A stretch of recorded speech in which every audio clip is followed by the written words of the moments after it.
Hi everyone, this is group 2. We have 7 group members from 2 different countries. It's very honor for us to have this opportunity to give you this presentation. Our topic is Chinese general taboos. We hope that by giving you the presentation, we can share you with some different knowledges or something interesting about these taboo cultures. So we hope you will enjoy our presentation. This work is contributed by all of our 7 group members. My name is Liang Huan. I will do the presentation today. So let's start with our presentation. Just as Smith said in 1966, culture is a learned system of knowledge, behaviors, attitudes, beliefs, values, and norms that is shared by a group of people.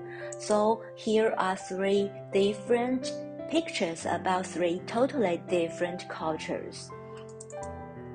In the development of maintaining independence and integration, Malaysian Chinese culture has formed a series of cultural taboos with its own characteristics.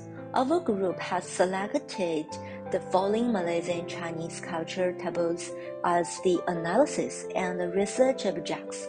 They are flowers, gifts, colors, chopsticks, chrysanthemum, fish, book, clock, and death. We hope that by giving you something interesting and something useful about all these objects, you will know much more about the Malaysian Chinese cultural taboos. I will introduce each of the taboos one by one. So let's start with the first one. Okay, first of all, I would like to talk something about the taboo for flowers. Flowers means the beautiful wishes of the sender to the recipient, right? When we are talking about flowers, what we can imagine is that they are very lovely and they are very beautiful, right? The wishes includes other party can get rid of the current adverse situation and achieve success, or to hope that the souls of the dead relatives can rest in peace. And also, sending flowers is a kind of way to seek love.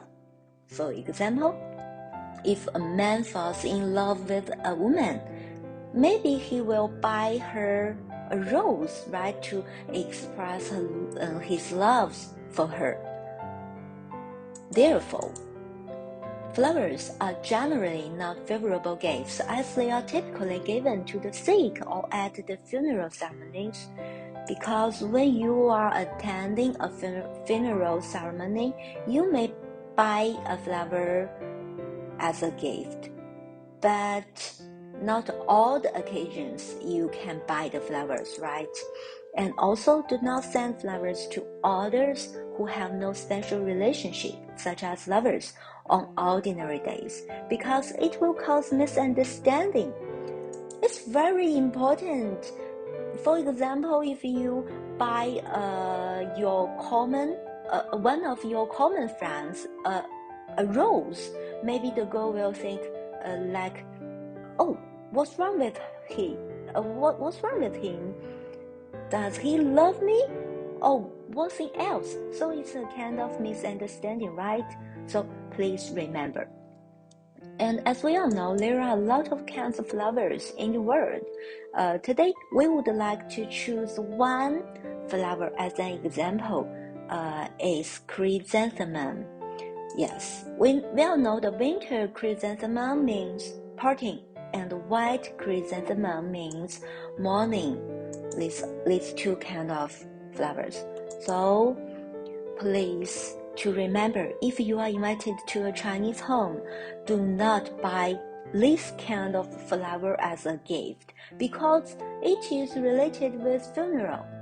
Maybe you can buy lily or buy what kind of flower, but not this kind of flower as a gift when you are inviting to a Chinese home.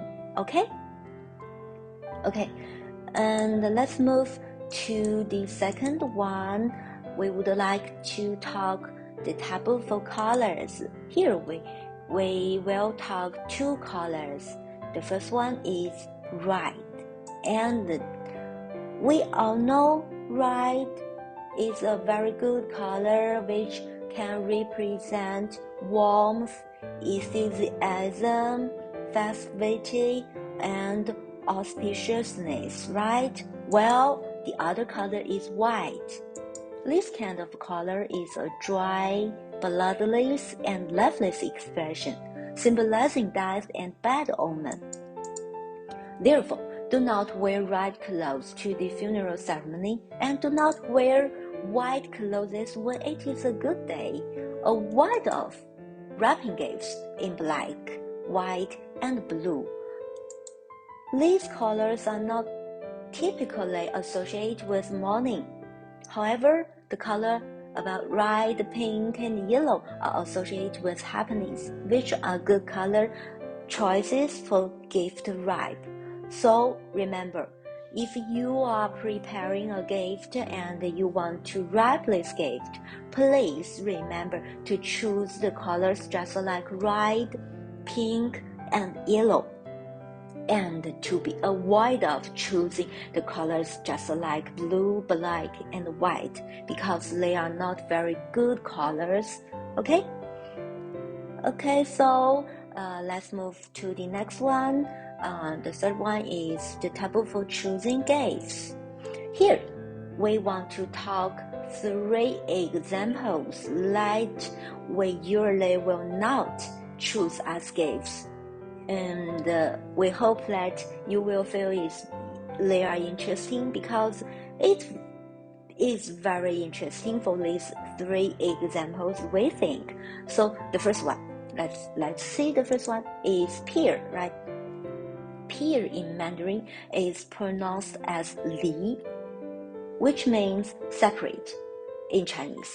So pear equals to separate. So when you are choosing a gift, when you choose pear as a gift to your friend, maybe your Chinese friend will think that, oh, is he feel something wrong with me and they want to depart with me, so it's not a good gift. So remember, li means separate. It's not a good gift, okay? And the second one is umbrella. The umbrella in Mandarin is pronounced as san, which is similar with the apart in Chinese, san. So umbrella equals to apart. So this is also a kind of gift that is not very good for you to choose to your friends. And the third one is a very interesting one, is green hat, right? Here, green hat means the man or the woman who wear green color hat imply that his wife or her husband has an affair.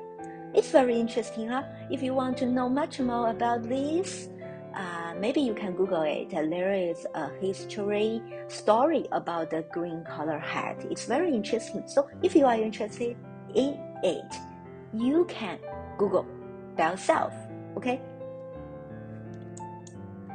And so please be careful when choosing gifts. Also, remember to give gifts in even numbers, as odd numbers are considered unlucky, and never give gifts that the recipient can count 4 of it. The number 4, 1, 2, 3, 4, 4, because 4 equals to die. We will talk later. Okay, so these are not good choice for choosing gifts. Remember them? So next we will move to the taboo to books. And the book in Mandarin is pronounced as shu, which has a similar sound as lost. There is an old saying goes, 孔夫子搬家，尽是书. We can see there are 2 shu here. The first shu means book, and the second shu means lost. So the sentence means Confucius moves the house with nothing but books. What this sentence mean? Yes, it means that one always loses when gambling. So, to please remember, the Chinese have a prohibition against giving a book to a gambler, since the word book in Mandarin has a similar sound as lost.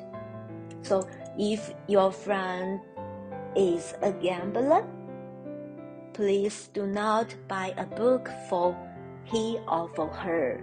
That means you want him or her to lose money when gambling. Okay? This is very interesting, right? And the next one is the taboo for clock. Clock in Mandarin has similar sound with and, 钟.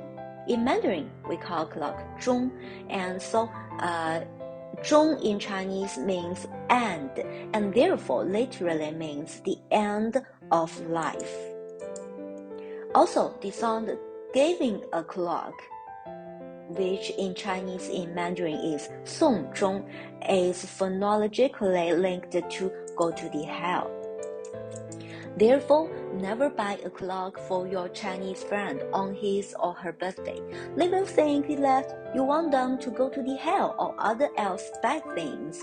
For example, when your elder relative's birthday, you buy him or her a clock, that means you want him or her to go to the hell. It's very, very dangerous gift for them, right? And I don't think they will love it. So please remember, do not buy the clock for your friends as a gift, okay? Okay. Next one is the taboo for dice. When talking about this word, we don't like it, right? So the fear of dice links with words of dice. Hence, people replace words such as die or dive with passed away, went to heaven, or departed. Therefore, the number 4 of the level of buildings, houses, plate numbers, mobile phone numbers are very disliked because the number 4 in Mandarin we call 4, which is very similar to 死, and 死 means die. So number 4 is very disliked by all Chinese people. However, the number 8 equals to prosperity. People like to use this number very much. And remember, if you buy something, maybe you can buy 8 to your friend or to your relatives. They will love it because 8 means prosperity. As for death, I want to talk something maybe interesting to you. Yes, we want to tell you something about the different expressions of death in ancient China. We know death or die. Nowadays we use 死 in Mandarin, but in ancient China, there are different expressions for different people. For example, when we are talking about the death of the emperor, we use 崩. And when we are talking the death of the prince or the princess, we use 轰. And for the general officials, we use 是. And only for the siblings, for the common people, when talk about their death, we use 死. So remember, in ancient China, different people, when they are died, we use different expressions. 崩, 轰, 是, 死. Okay? It's just an extra knowledge. We think that it will be interesting and maybe you will be interested in it. Okay, so let's move to the next one. The next one is the taboo for chopsticks. As we all know, chopsticks are necessary eating tools for Chinese people. The circle symbolized heaven and the square symbolized the earth, corresponding to the round heaven and the square earth. This is Chinese understanding of basic principles of the world. Square on the top, round on the bottom, direct contact with food, which means food is the most important thing for people. Therefore, after dinner, chopsticks should be gently placed on the table, not randomly placed.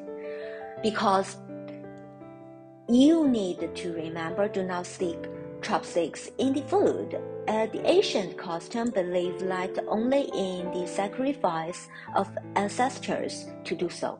Usually, inserted chopsticks is very unlucky, and this is considered bad luck as it is reminiscent of practice regarding incense during the morning. So please remember, do not do this when you are eating or you finish eating. Okay?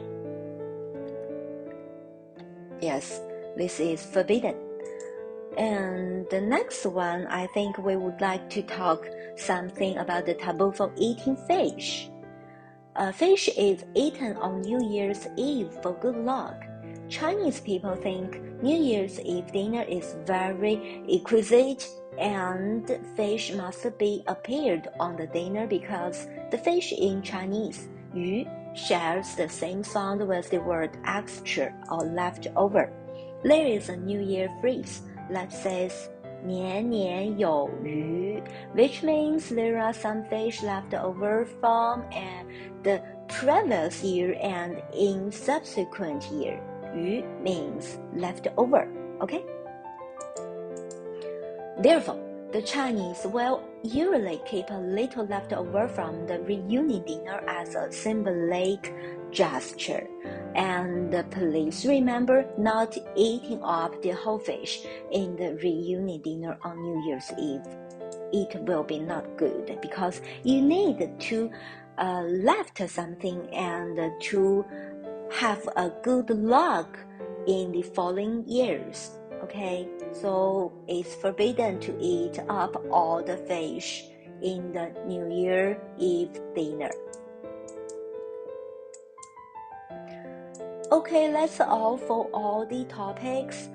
We think people from different cultures have their own cultural backgrounds as well as their own cultural taboos. As international students, we should learn much more knowledge about different cultures as well as respect all different culture customs. So that's all for our presentation today. Thank you for your listening. We hope that you will interested in our presentation. Thank you.